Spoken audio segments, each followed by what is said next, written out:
জিকির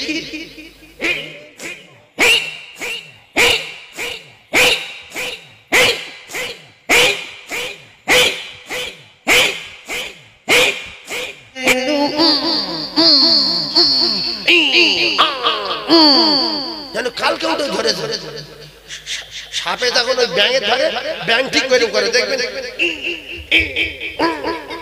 মানে পালাতে পারলি আমি এক্ষুনি শুনে ভাবলাম যে কেউ সাপে ধরেছে নাকি মাঝে মাঝে চিকন আমি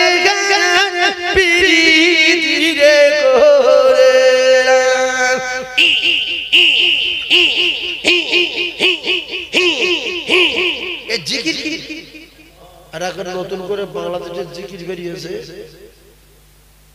মানুষ শুনে অবাক হয়ে যাচ্ছে যে কি না কোনো কথা বোঝা যাচ্ছে আমি একটু আগে শুনছিলাম কিচ্ছু বোঝা যায় এই ভাই বলছে যে কি বলে আর সেই মজলিসে বড় দাড়ি নিয়ে শত শত লোক বসে রয়েছে বা তারা মাঝে মাঝে লাফাচ্ছে কোনো দোয়া নেই দরুদ নেই কোরআন আয়াত নেই কিচ্ছু নেই শুধু বলছে চিকন কালা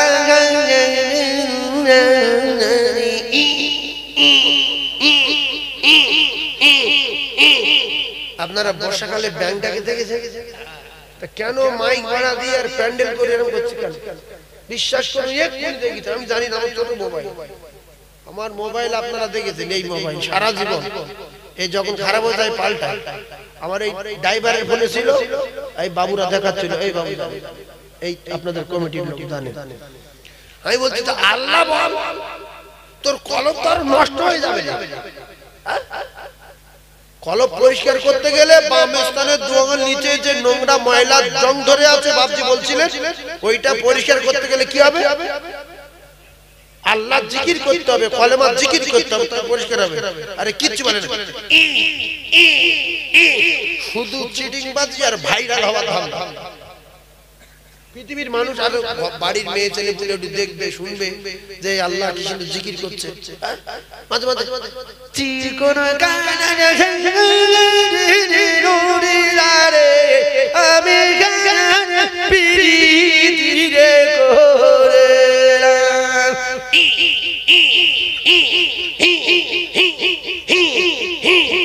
জিকির কেমন মানুষেরা আর ওদের সঙ্গে খারাপ আসে এরাও খারাপ কথা ঠিক বলছি না ভুল বলছি এই যারা বসে আছে ওরা তো এসে বলতে পারে যে আপনি কি বলছেন বন্ধ করেন ভাই এ কি আল্লাহ বলা যায় না নবী বলা যায় না নিশিরাইতে রে আমারে শেরৌরি রামারে আরে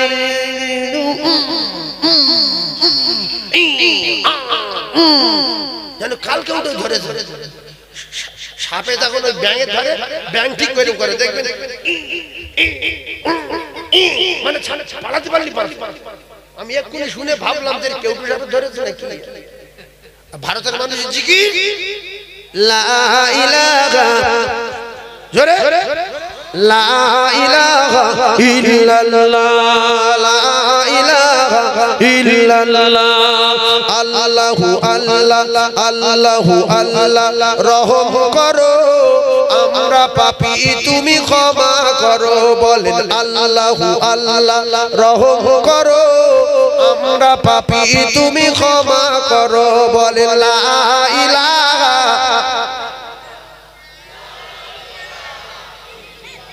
আরে জোরে লা ইলাহা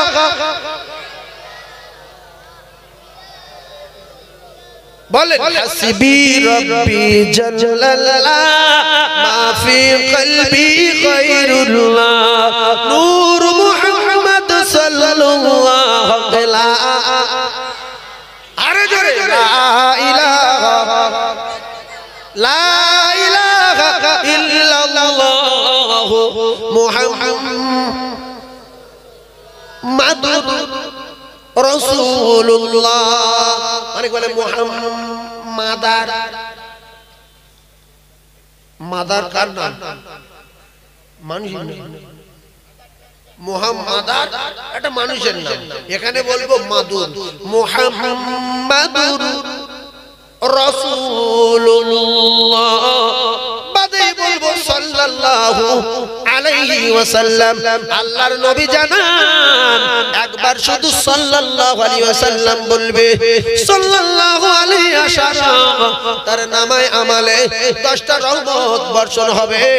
আর এখানে কোটি কোটি ফেরেশতারা আসমান থেকে জমিন পর্যন্ত আল্লাহর জিকির করনেওয়ালা বান্দাদের ঘিরে রাখে। আর ওই রকম জিকির করলে ফেরেশতারা পালাবে। আল্লাহ সেটা কিছু বলে না। কি মজরি বোঝা যাচ্ছে না, কি ও শুধু বলছে কোন কালারি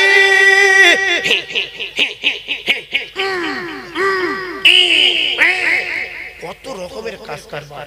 আল্লাহদের সঠিক জ্ঞান দেন বলেন আমিন। আল্লাহদের সঠিক জ্ঞান দেন বলেন আমিন। আজকে ভগরুমবাজি করছো দুটো পয়সার জন্য, ভাইরাল হবে মোবাইলে, আমার লোক দেখবে। আর 100 ভিতরে 95 জন মানুষ নেগলা, আর 100 ভিতরে 95 জন মুসলমান বেনামাজি।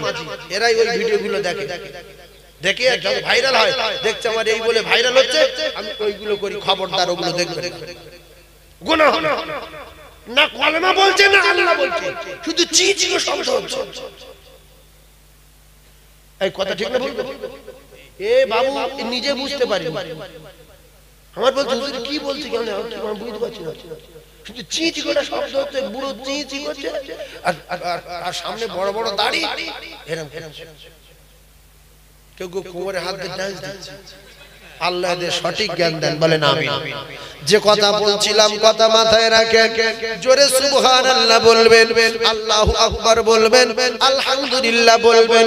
বললে কি হবে? প্রত্যেকবারে আপনার নামায় আমালে নেকি লেখা হবে। আর এমন একটা সময় আসবে বাপ, সেদিন একটা নেকির জন্য পেরেশান হয়ে যাবে। সেদিনে কেউ কারুর নেকি দেবে না, কেউ কারুর পরিচয় দেবে না। মা মেয়ের কাছে গেলে বলবে চিনি না, বাপ বেটার কাছে গেলে বেটা বলবে তুমি আমার কেউ না। আল্লাহ জানানে মা ইয়াফিরুল মারউ মিন আখিহি ওয়া উম্মিহি ওয়া আবিহি ওয়া সাহিবাতিহি ওয়া বানিহি। ও কলিজার টুকরা ভাবিরা, কার জন্য অন্যায় করবেন, কার জন্য বড় কথা বলবেন, কার জন্য গুনাহ করবেন, সে কে? স্বামী যদি কোনো চোরাই মাল আনে, দরজায় আটকে দেবেন যে না খেয়ে থাকবো, তো চোরাই মাল খাবো না। কথা বুঝে আসি? এইবারে মেয়েরা খুব খুশি হচ্ছে। কোন ভাবি যদি বন্ধন থেকে টাকা তুলে নিয়ে আসে, স্বামীও বিরাট খুশি, জান্নাতের ভালো করো, 70,000 নিয়ে এসেছিস। প্রথম গোশ কিনে আনলো, দুপুরে খেলো, জোহরের নামাজ পড়তে গেল, বলেন শরীর কোথায় যাবে? কথা বলে। আমি হাদিস বলেছি, যদি কেউ চেপে থাকেন এও জাহান্নামে যাবে। সত্য কথা বলেন, যদি বন্ধনতে টাকা তুলে কোনো মানুষ খায়, তার শরীর জান্নাতি না জাহান্নামী? জাহান্নামী। আল্লাহ আপনাদের দোয়া কবুল করুক। যেহেতু নবী বলেছে, যদি হারাম মাল কারুর দেহের ভিতরে প্রবেশ করে, লা ইয়াদখুলুল জান্নাতা জাসাদুন গুযিয়া বিল হারাম। দুটো পায়ে ধরে বলে যাচ্ছি, হারাম থেকে বাঁচেন। ফাতেমা ছেঁড়া কাপড় পরে নামাজ পড়ছে। কি কাপড়? ছেঁড়া কাপড়। জান্নাতের রানী, আর পৃথিবীর বাদশা না, 7 আসমান জমিনের বাদশা। আমার নবী শুধু 7 আসমান জমিনের বাদশা, এহকালের বাদশা, পরকালেরও বাদশা। সেই বাদশার জানের টুকরি ছেঁড়া কাপড় পরে নামাজ পড়ছে। রাসূলুল্লাহ মেয়ের বাড়ি যাচ্ছে, আমরা যেরকম মেয়ে গরিব বলে মেয়ের বাড়ি যাই নাকি, যে আমার ওই মেয়েটা ধনী লোক, এই মেয়েটা মাদারি, ওই মেয়েটা খুব গরিব লোক, তো সব মেয়ে সমান। এই জন্য মায়ের সন্তান যদি নেলো হয়, কালো হয়, পাগলা হয়, সব মা ঘৃণা করতে পারে, কিন্তু মা ওই নাল মুছিয়ে দিয়ে ফের নালে চুমো দিচ্ছে, যেমন সোনারে। অন্য মেয়েরা ভাবছে যে নাল পড়ছে, নালে চুমো দিচ্ছে, আর ওই পেটে ধরা মায়ের কাছে নাল ফল কিছু মনে হয় নাল কি। অনেক নানু আছে দেখবেন, নাতির গালে ভাত তুলে দেওয়ার সময় হাতে শিকনি লাগছে, সেই শুধু ফের ভাত মিজে ফের খাচ্ছে আর ফের নাতির গালে দিচ্ছে। ও দাদুর কাছে আর নানুর কাছে ওই শিখনিটা কিছু না, আর অন্য লোক ভাববে যে কি বুড়ো কি নোংরা নাগে শিখিনি দাদি ভাত দিতে ফের বুড়ো ভাত খাচ্ছে। দুর্মুখ তোর নাতি হলে তুই বুঝতে পারবি ও শিখনি না, ওটা একটা বুড়োর কাছে মধু লাগবে মধু, কেন নাতি জানে টুকরা। এই জন্য রাসূলুল্লাহ দুটো নাতি, একটা হাসান একটা হুসাইন, এই দুটো নাতি এখন রাসূল যেই নামাজ পড়তে সেজদায় রুকু সেজদায় গিয়েছে, দুটোকে ঘাড়ের উপর চড়ে পড়ে সেজদায়। দুটো কোথায় কোথায় বসেছে? দুটো কোথায় বসেছে? সেজদায় গিয়েছে, চুপ করে বসে সেজদায় গিয়েছে আর দুটো পিঠে চালি উঠে। এবার আমরা কি করি? নামাই দিই বা এরকম করি। আমি নিজের চোখে দেখেছি, বুঝলেন, আমার খুব কাছের মানুষ, আল্লাহ তাআলা জান্নাত নসিব করুক, সরল সোজা মানুষ, যখন ওই নামাজ পড়তো আর নাতিপুতি সামনে যেত, গেলে ওই নিয়ত বেঁধে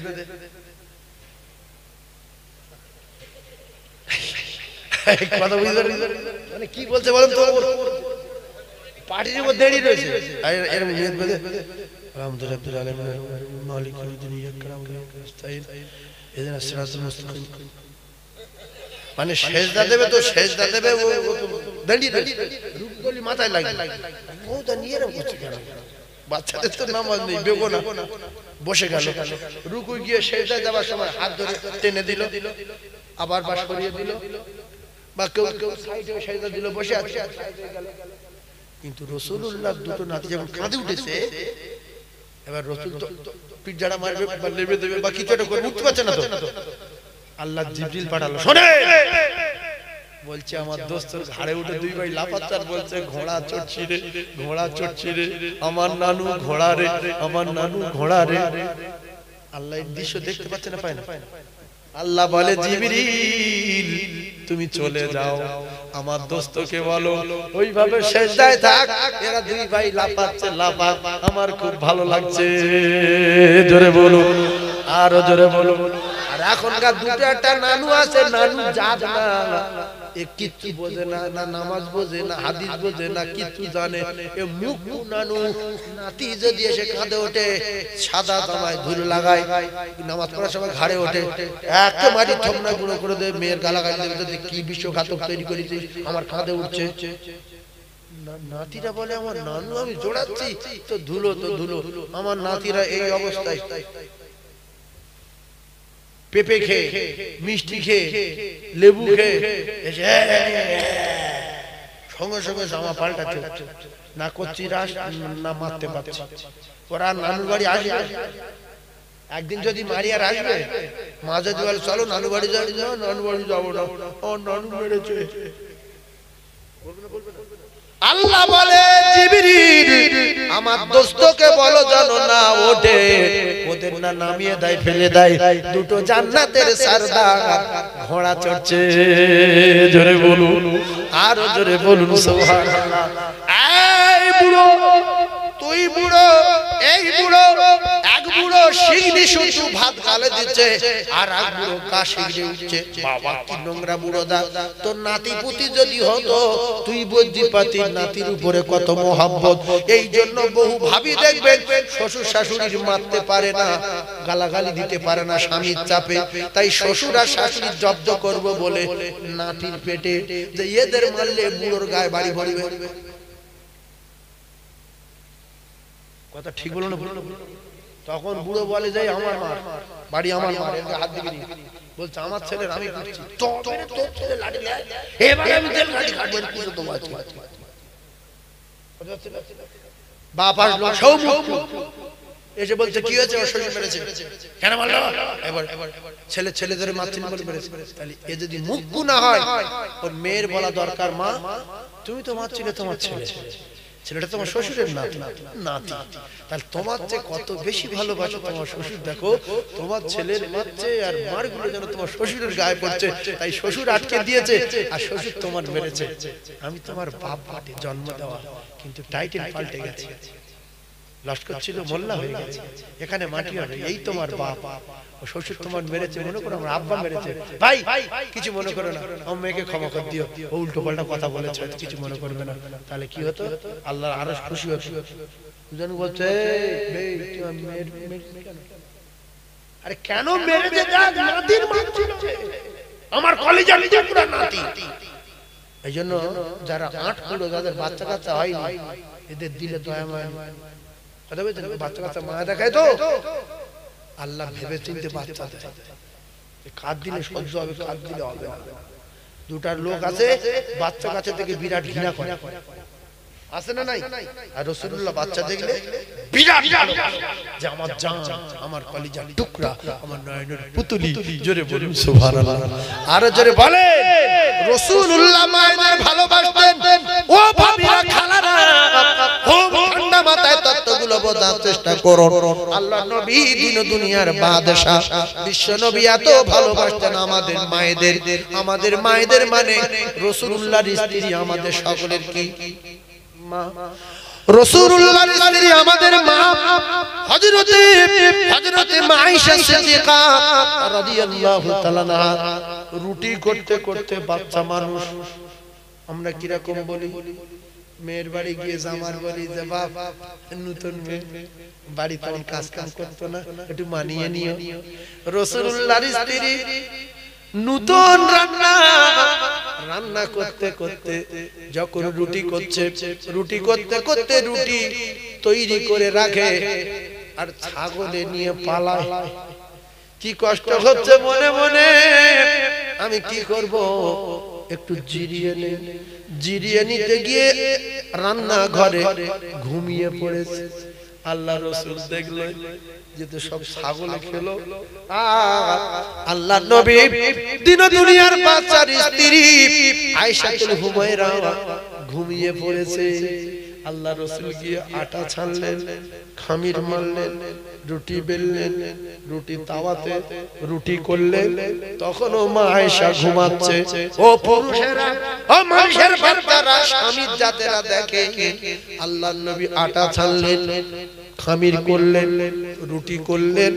এরপরে আটা রুটিগুলো কমপ্লিট করে একা খেয়ে নিতে পারতেন। রাসূল বাইরে গিয়েছিলেন, সফর থেকে আসছে, জিহাদ থেকে আসছে, ক্ষুধার্ত অবস্থায় রয়েছে। আল্লাহ রাসূল মা আয়েশার গায়ে হাত দিয়ে ডাকলেন, বিশ্ব নবী স্ত্রী আমাদের মা রাসূলুল্লাহ যখন মাথায় হাত দিয়ে ডাকলেন, তাড়াতাড়ি করে ঘুম ভেঙে গেল। স্বামী আসছে বাড়িতে, উনুনের দিকে তাকিয়ে দেখে, ওদিকে তাকিয়ে দেখে আটা নেই, এদিকে রুটি অনেক, তরকারিও রান্না করেছেন রাসূল নিজে হাতে।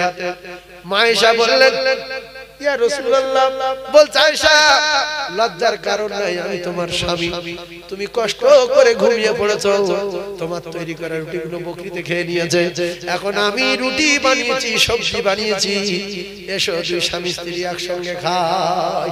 এমন এমন মুখু আছে দুনিয়ায়, যদিও স্বামী যদি স্ত্রী যদি নাও ডাকতো, অন্তত রুটিগুলো খেয়ে একা খেয়ে নিত। স্ত্রী চাইলি মাত্র আমি করি 14 ভাই, তুই ছাগলে খেয়ে দিস, আমি দেবো।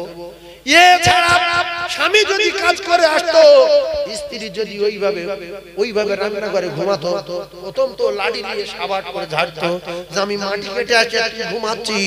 এই জন্য স্বামী স্ত্রী মিল নাই, যাদের জ্ঞান নাই এদের সংসার সারা জীবন অশান্তি হবে। সেই জন্য স্ত্রী একা স্বামীর খেদমত করবে না, স্বামী ও স্ত্রীকে খিদমত করতে হবে। কিছু কিছু মুখ্য আছে জ্ঞান গমি কিচ্ছু বোঝে না, স্ত্রী যেন চোর মনে করে। এখন আলু কাটলি কেন, রুটি হয়নি কেন, গোস্ত সেদ্ধ হয়নি কেন, মেয়েরা মনে করে মনে হয় মুখে ইট করে দাঁতগুলো বেঁধে আসতে পারি। আল্লাহ নবী বলেন, আমি যখন এসে দেখেছি তরকারি হচ্ছে, আমি হয় তরকারি করছি আর নাই থালা বাসনগুলো ধুয়ে দিচ্ছি, কাজে সহযোগিতা করছি, যাতে করে স্ত্রী খুশিতে ভাগ ভাগ হয়ে যায়। তাহলে রাতের বেলা কি হবে, এক বিছনায় ঘুম ভালো হবে।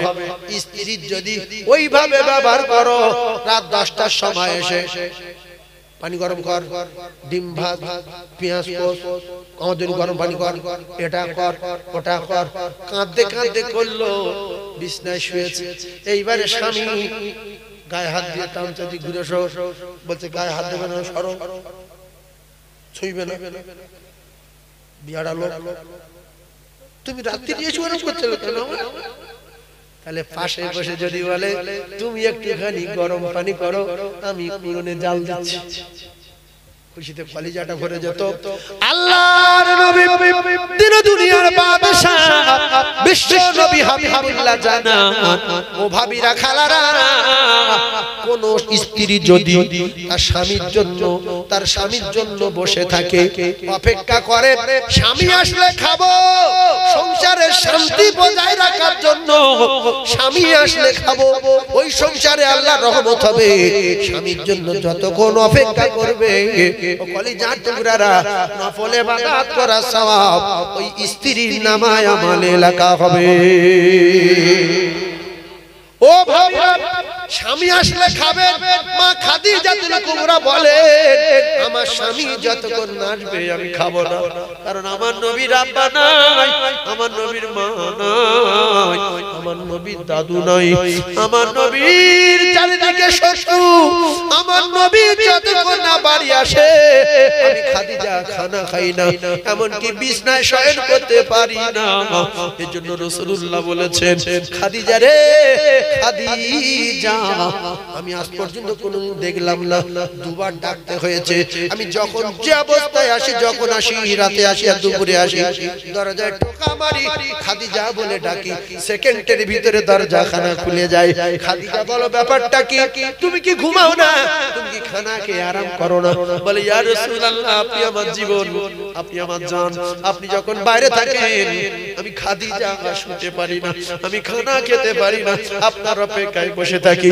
খাদিজার এই প্রেম, খাদিজার এই ভালোবাসা, খাদিজার এই দৃশ্য দেখে আমার আল্লাহ পাক স্বামীর জন্য যখন খানা নিয়ে যাচ্ছিল, ও কলিজার টুকরারা, আপনারা যদি এখানে যদি কারো আশেপাশে মাঠ যদি থাকে, আপনি যদি মাঠে যান, স্ত্রীকে যদি বলেন আমার জন্য গরম ভাত, ডিম সিদ্ধ, আলু ভাজা আর দেশি হাঁস কষা বা মুরগি কষা নিয়ে 11:30-12টার দিকে মাঠে আয়, এমন মুখ্য নারী আছে বলবে আমি যাব না, আমি মাঠে ভালতে যাবো, আমার বাপ জমিদার, আমার বাপ প্রধানমন্ত্রী। এই মুখ্য নারী, তোমার বাপ যদি জমিদার হয়, তোমার বাপ যদি প্রফেসর হয়, তোমার স্বামী তোমার কাছে পৃথিবীর সবচেয়ে বড় মেহমান। স্বামী পৃথিবীর সবচেয়ে বড় মেহমান।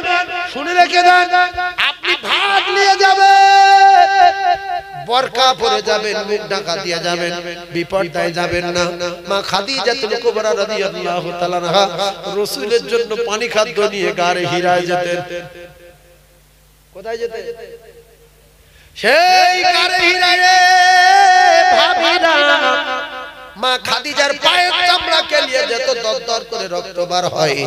হযরতে মা খাদিজা স্বামীর মোহাব্বতে ফানা হয়ে যাচ্ছিলেন। পায়ে রক্ত বার হওয়া দেখে আল্লাহ বলে জিবরিল তুমি চলে যাও, আমি খাদিজার উপরে খুশিতে বাগে বাগ হয়ে গেছি। খাদিজা আমার রাসূলের প্রেমে পাগল হয়ে গেছে, আমিও খাদিজার উপরে খুশি হয়ে গেছি। ও জিবরিল, আমি খাদিজাকে সালাম পাঠালাম, তুমি সালাম নিয়ে আমার দোস্তর কাছে পৌঁছে দাও। আল্লাহর মালায়েকা জিবরিল এসে রাসূলুল্লাহর কাছে হিরা গুহায় বললেন ইয়া রাসূলুল্লাহ, একটা সুসংবাদ। বলছে কি জিবরিল? বলছে খাদিজার জীবন ধন্য হয়ে গেছে, খাদিজার জন্য আমার আল্লাহ সালাম পাঠিয়েছে। ইয়া রাসূলুল্লাহ, দেখবেন কেন সালাম পাঠিয়েছে? খাদিজা যখন আপনার কাছে আসবে, আপনি পায়ের দিকে তাকিয়ে দেখবেন পায়ের চামড়া ছেড়ে গেছে, দরদর করে রক্ত বার হচ্ছে। ইয়া রাসূলুল্লাহ, খাদিজা কাছাকাছি এসে গেছে, আমি এখন বিদায়। তবে যে আল্লাহ খাদিজাকে সালাম দিল খুশি হয়ে, আমি জিবরিল ওই খাদিজাকে সালাম দিয়ে গেলাম।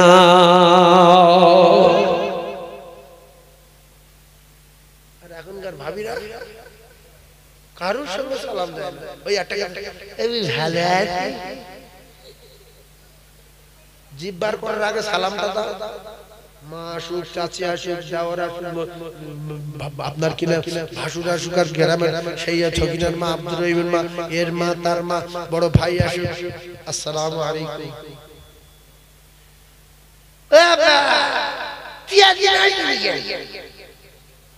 আপা বলছে কি করবো, কাজের চাপ। কেন? ও শোনা বলতে পারোনি? আব্বু যখন আসছে আসসালামু আলাইকুম, আব্বু ভালো আছে? আব্বু ভালো আছে, তুই কেমন আছিস? যেরকম ভাষা শিখিয়েছে সন্তানের সেই ভাষায় তো কথা বলে। আপনি বলো, তুই বলো, তুই বলো, তুমি বলো, তার বাপ বুঝতে পারবে পারবে না? পারবে না। তাহলে প্রথম কি বলবো? আসসালামু আলাইকুম। বাস, শ্বশুর এলো, আসসালামু আলাইকুম। তার শ্বশুর মনটা খুশি হবে, ওই মুরব্বি নেক দেওয়া ওই বৌমার নামায় আমলে নসিব হবে। জোরে বলে না তো বুড়ো বাজার থেকে আসছে, বউ বলছে এ বুড়ো তোর জন্য কতক্ষণ বসতে হবে? হাঁটতে পারি না, বাজার গিয়েছিস কেন? আরে বেলা হলো কেন? বুড়ো একে পা খনন করছে, 3 জায়গায় বসে পড়েছে, ফেরে ওকে ঝাড় দিচ্ছে। বুড়ো কিচ্ছু বলেনি, বলছে মা বলেলে। এবারে বুড়ো কাঁদতে কাঁদতে বলছে আল্লাহ আমার বোধ ধ্বংস করো। কিছুদিন পরে বোর বড় বড় রোগ হলো, অকাল মৃত্যু হলো। ওই মজলুমের দোয়া। এই জন্য জীবনে বুড়ো বুড়ির সঙ্গে লাগবে না, শুনে রেখে দাও ভাবিরা, বুড়ো বুড়ির সঙ্গে লাগবে না, অকাল মৃত্যু হবে, কারোর বাপ ঠেকাতে পারবে না। কারণ রাসূল বলেছে দাওয়াতুল মাজলুম, দাওয়াতুল মাজলুম, দাওয়াতুল মুসাফির। আর 3 নম্বরে জনম দুঃখী মা, জনমদাতা পিতা, এদের থেকে সাবধান। চবরা আছে যেখান সেখান চবরা চলে না, চবরা বন্ধ হয়ে যাবে। এই অনেক ভাবি বলে না, বলে না, শ্বশুর রাজ দেয় না, রাজ দেয় না, শাশুড়ি রাজ দেয় না, রাজ দেয় না। জানে আমার স্বামী 7 লাখ টাকা ইনকাম করে, শ্বশুরের উঠতে বলবো উঠবো, বসতে বলবো বলবো। 7 লাখ স্বামী, বেড়া করলে 2 লোকে কলকাতায় গিয়ে ঘর ভাড়া করবো আর আনন্দ ফুর্তি করব, দীঘা, ইকোবার, ভিক্টোরিয়া যাব, কোনো পরোয়া নেই। ভাবি তোমার শ্বশুর যদি বলে আল্লাহ আমার ছেলের হাত পা ধরিয়ে দাও, আল্লাহর কসম ধরে যাবে, আল্লাহর কসম ধরে যাবে। আর তোমার শাশুড়ি যদি বলে আমার ছেলে অন্ধ হয়ে যাক আর আমার বউ ভিক করে খাক, ছেলে অন্ধ যদি না হয় আল্লাহর কোরআন মিথ্যা হবে। শুধু মা বাবা দিলে অনেক দয়া বলে, মা বাপ কিছু বলে না, যে যেখানে যাস থাক, ভালো থাক, করে খাক, আমি বদদোয়া করব না, আমি ভিক করে খাই। এই জন্য হয় না। চ্যালেঞ্জ দাও, তোমার চাকরি, তোমার চোখে পোকা পড়ে চোখ অন্ধ হয়ে যাবে জীবনের মতো। এবার একটা থালা নেবে, দে বাবা দে, আল্লাহ দে, দে বাবা দে, আল্লাহ দে। লোক বলে মাস্টার সাহেব ভিক করছে কেন? বলতে আর মাস্টার বলবে আমি কোন একটা অন্যায় করেছিলাম, চোখে পোকা পড়লো, কোনো ডাক্তারে সারাতে পারলো না বাবু, এখন ভিক ছাড়া অভাব নেই, উপায় নেই, কি করবো বাপ, ভিক করছি। দুটো পাগলা আছে দেখবেন, ইংলিশ পেপার পড়ছে, পাগলা ইংলিশ পেপার পড়ছে, ইংলিশে কথা বলছে, মানে বিরাট শিক্ষিত পাগলা। ও কোথায় কার কি করেছে, কার বদদোয়া খেয়েছে, অনেক ধনী আছে দেখবেন তার জীবনে কোটিপতি হয়ে শেষ বয়সে ভিক করে খেয়ে আছে না নাই? এই জন্য গরম খুব ভালো না, নরম হয়ে যান।